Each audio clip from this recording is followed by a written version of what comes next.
Yo, what's up guys, welcome back to the channel. In today's video, let me show you how to secure your Bright account with strong passwords. Are you worried about online security?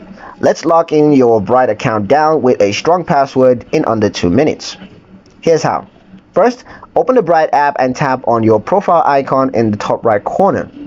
Go to settings and then tap security and login. Tap change password.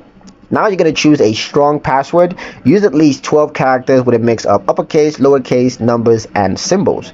You got an example right there on the screen that you can use, but of course don't use this one, but just take this as a reference. You also want to avoid using birthdays, names, or common words that can be easily guessed. Once you're done, tap save to confirm your new password. Bright may ask you to log in again using your updated password, so just go ahead and do that.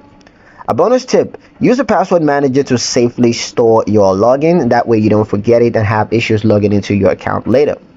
And that's it. You're one step closer to total peace of mind. If you want more security tips, hit like, subscribe, and stay protected with Bright. Thank you guys for watching, and we'll see you in the next one.